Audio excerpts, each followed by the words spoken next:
Welcome students. Welcome to your today's English class. Today we are going to have a grammar class. Today's topic is tenses.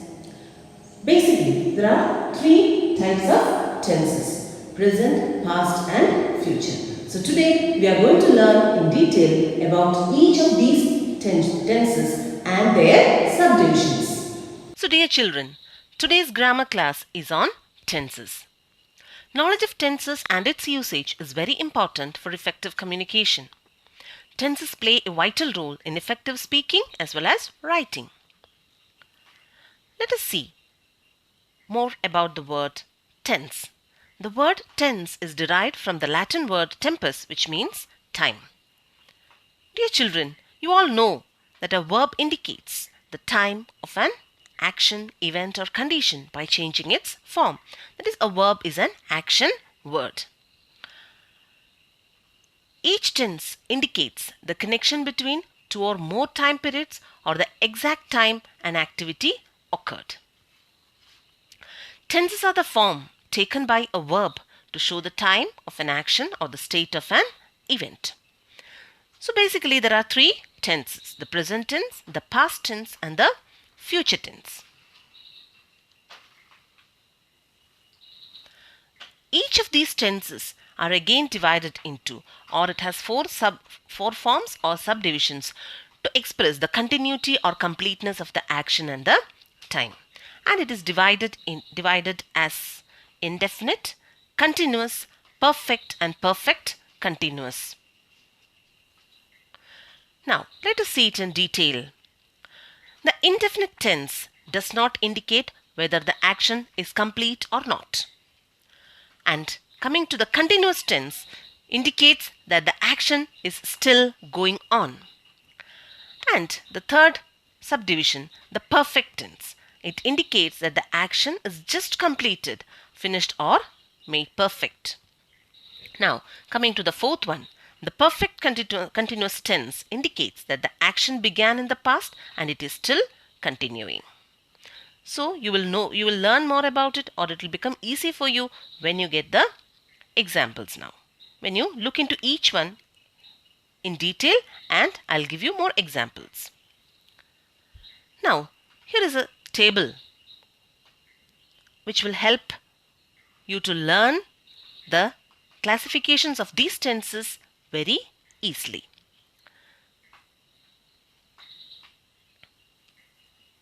Now let's look at the present tense. So the present tense, each tense, so we have basically there are three tenses and each tense has got four subdivisions. First we'll have a look at the present tense.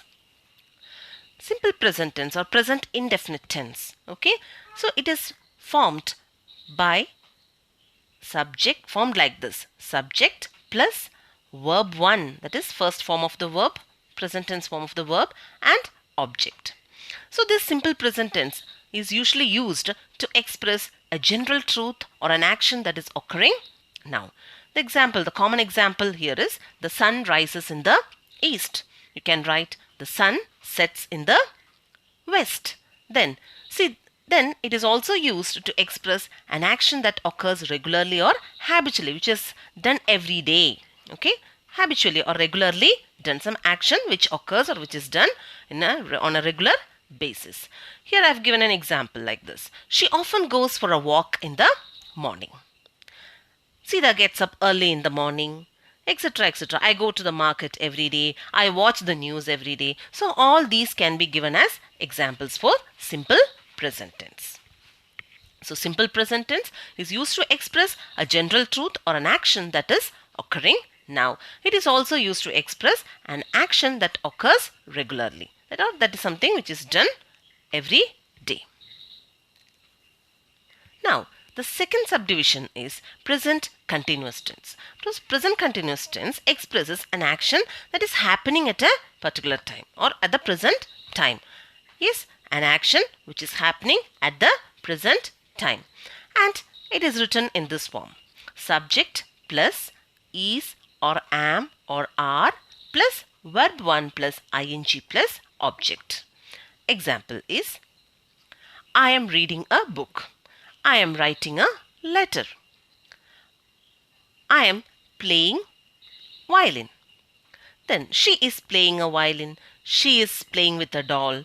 Then she is watching the news. She is singing a song. Mohan is painting the wall. The cat is drinking milk, etc. etc. They are watching a movie. All these are examples of present continuous tense. So all these show that an action is going on at the moment. So an action, the reading of book, playing of violin, watching a movie. So these activities are going on, isn't it? These activities are going on at the moment. That is expressed using the present continuous tense. Next, we will look at the third subdivision in it, present perfect tense. It is written using, or it is written in this form: subject plus has or have plus verb 3, that is perfect form of the verb, plus object. Yes, and when you write, when you are using the, when the subject is singular, has is used, and when the subject is plural, we use have. Okay, and this present perfect tense denotes an action that was started in the past and has just been completed. So an action which began in the past and it is just completed. It is just completed. Okay, an action which started, which began in the past and which has just been completed. So I have written a story. I have just finished writing a story, right? It means I have just finished writing a story. I have written a story. Or another example is he or she has written a story or written a novel. Then I have just bought a new pair of shoes. You can say I have just bought a new pair of shoes. My teacher has just arrived. My teacher has just arrived. Then so these sentences show that an action started in the past and it has just completed. Next comes the present perfect continuous tense. It is written in this form: subject plus has or have plus been plus verb plus ing plus object. So the present perfect continuous, so what is its use? It is used to express an action that had started in the past and it is still going on. An action which began in the past and which is still going on, right? An action which began in the past and it is still going on. When an action which had started in the past and it is still going on, then we use the tense present perfect continuous tense. Example: Sheila has been playing violin. So Sheila has been playing violin. In the past she was playing and now also she is playing violin. Right. I have been watching the news. I have been watching the news. So in the past also I was watching and now also I was watching the, sorry, I have been watching the news, right? I have been watching the news. It means I was watching and now I am continuing that. I continue watching the news, right? Next.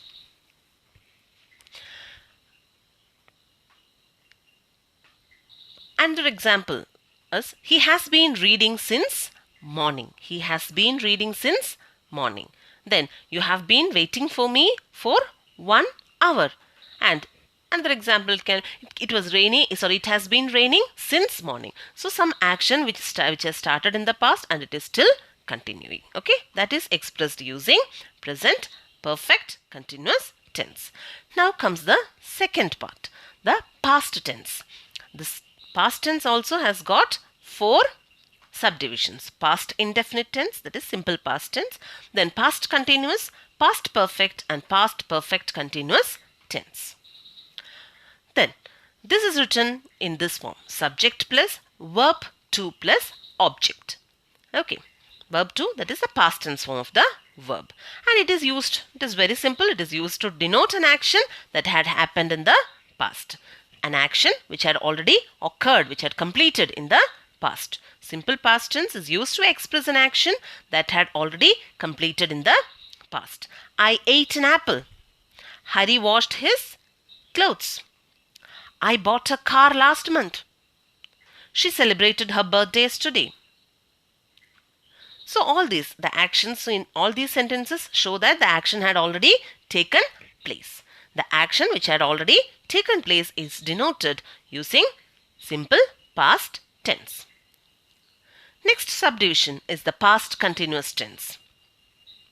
The past continuous tense denotes an action which was happening in the past, which was going on in the past. An action, to express an action, when you want to express an action which was happening in the past, then we use past continuous tense. Boys were playing cricket.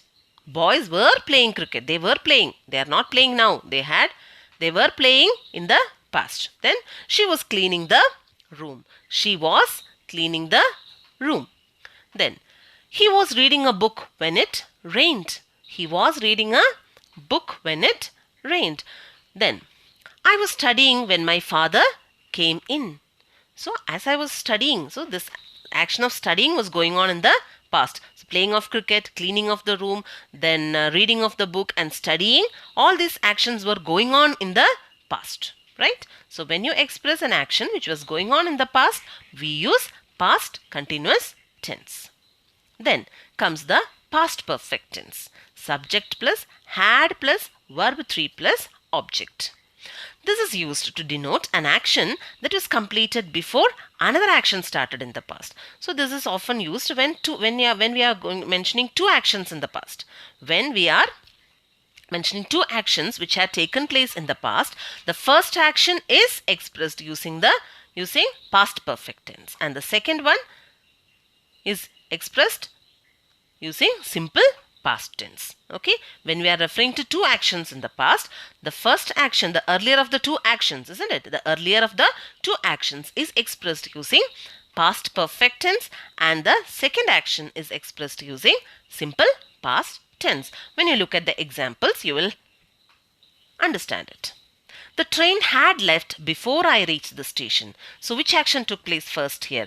The leaving of the train from the station happened first, and then only I reached the station.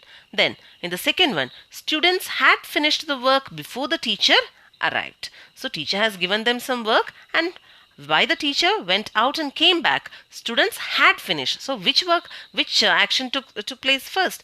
The completion of the work, isn't it? After that only the teacher arrived. Then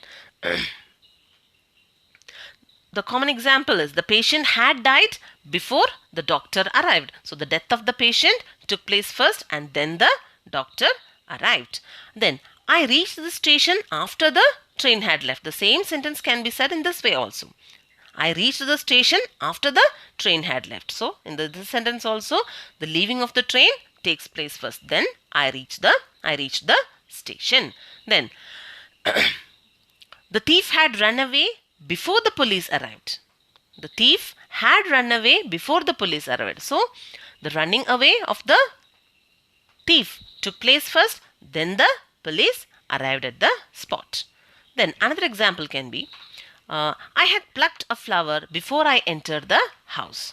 So which action takes place here first? The plucking of the flower, isn't it? That action had taken place first, and then entering into the house. So in all these examples, it is very clear that when we are referring to two actions in the past, the earlier of the two actions is expressed using had plus verb 3 form, and the second action is expressed using simple past tense form. Next, we are moving to past perfect continuous tense. This is used to denote an action that is finished at some definite time in the past, but which had been going on before it was finished. So an action had already completed. So before the completion of the action, that action was going on. Okay. So here we are referring to an action which had already finished in the past or completed in the past, but before its completion, before it finished, the action was going on. It was happening. Okay, it was happening before, and an action was going on, and it has ended. Okay, so an action was going on in the past and it has come to an end. So when you are referring to such an action, we use past perfect continuous. Look at the examples. I had been cleaning the room when I heard the fire alarm. So this action was going on. I had been cleaning the room. That action, cleaning of the room, was going on. And when I heard the fire alarm, I stopped cleaning. So an action was going on and it has come to a stop there, right? We had been watching a movie when we heard the noise in the street. So they had been watching the movie, and when they heard the noise in the street, they stopped watching the movie, isn't it? So that action was going on and it has come to an end now. Then I had been watching the news for 20 minutes before you came. So I had been watching the movie for 20 minutes, or I had been watching the news for 20 minutes, and when you came I stopped watching the movie. So this action was going on and it has come to an end.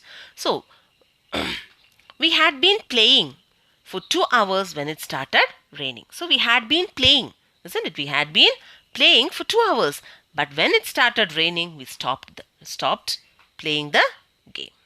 Yes. Now, next we come to the last one, or the third tense form. That is the future tense. And this future tense also has got 4 subdivisions, right? Future indefinite tense, that is simple future. Then future continuous, future perfect tense, and future perfect continuous tense. When we look into simple future tense, see, it is very common, isn't it? When you tell your friends, I will come tomorrow, I will see you tomorrow, isn't it?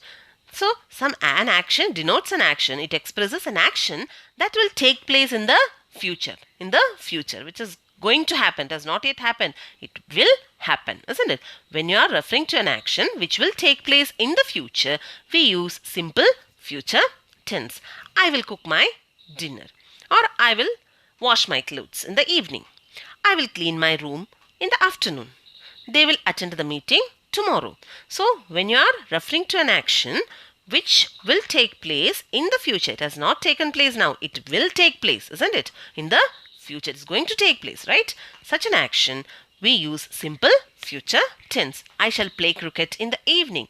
They will come home by next week. So these are another examples, right? Next comes the future continuous tense. This is used to express an action that will be going on at a particular time in the future. So it will continue in some time in the future. So this action is also going to take place, isn't it? Future tense. An action that will be going on at a particular time in the future. It will go on in the future. It will continue. The action will continue happening in the future. So I will be enjoying the party tomorrow. So I will be enjoying. I will be enjoying. So it will continue in the continuing action in the future, right? Suman will be attending dance classes from next month. Suman will be attending dance classes from next month. Then, I will be watching the news at 9 p.m. I will be watching the news. So all these things are going to take place, right? Then, they will be camping at the riverside today. They will be camping at the riverside today. Okay, so an action that will be going on at a particular time in the future. Okay, that action is expressed using future continuous tense. Is the future perfect tense. The future perfect tense is used to express the completion of an action by a certain period of time in the future. So, an action will be completed at a certain period of time in the future. When you denote or when you express an action which will be completed, isn't it? Which will be completed at some time in the future. When you refer to such an action, we use future perfect tense. Example, I shall have decided the destination of my holidays by tonight. So by tonight, I will have decided it, isn't it? Another example can be, I will have watched the news before 10 p.m. So before 10 p.m. I will have watched. I will have completed watching, right? Then the postman will have delivered the letter by Wednesday. The postman will have delivered. So Wednesday is going to come, isn't it? It's in the future. So by Wednesday, the postman will have delivered the letter. Another example can be, you will have finished your homework before 9. So before 9 o'clock, you will have finished your homework. Then, another can be, you will have received your results by next week. So by next week, again it's in the future, isn't it? So by next week, you will have received your results. Yes, so when you are referring to an action which is going to complete, or when you are going to express the completion of an action at some time, at a certain period of time in the future, we use future perfect tense. Next comes future perfect continuous. That is, you are referring to an action which is to continue, which will continue up to a certain point of time in the future, which will continue till a certain point of time in the future, which will, isn't it? The action will continue till a certain point of time in the future. Then, for examples are, you will have been waiting for 3 hours in the station before the train arrives. So before you are going to the station now, and before the train arrives, you will have been waiting for 3 hours. You will have been waiting for 3 hours in the station before the train arrives. Next is, the sun will have been going down by the time we are done. So by the time we complete our work, the sun will have been going down. Then, I will have been watching the news for over 10 minutes before you join me. So before you join me, I will have been watching the news for almost 10 minutes. Then, you will have been celebrating your 13th birthday party tomorrow. So tomorrow, you will have been celebrating your 13th birthday party. Isn't it? So, when you are expressing an action which is to continue up to a certain point of time in the future, then we use future perfect continuous tense. So, next we'll see a table, isn't it? There are 12 possible verb tenses. So, this will help you to know the verb, the verb tenses, the 3 main forms of the verb tenses, and the subdivisions of each one, isn't it? So the present tense, past tense, and future tense, and each one is divided in, or each one has its own 4 subdivisions, right? Hope all of you enjoyed learning the tenses. Hope all of you enjoyed today's class. Thank you, children.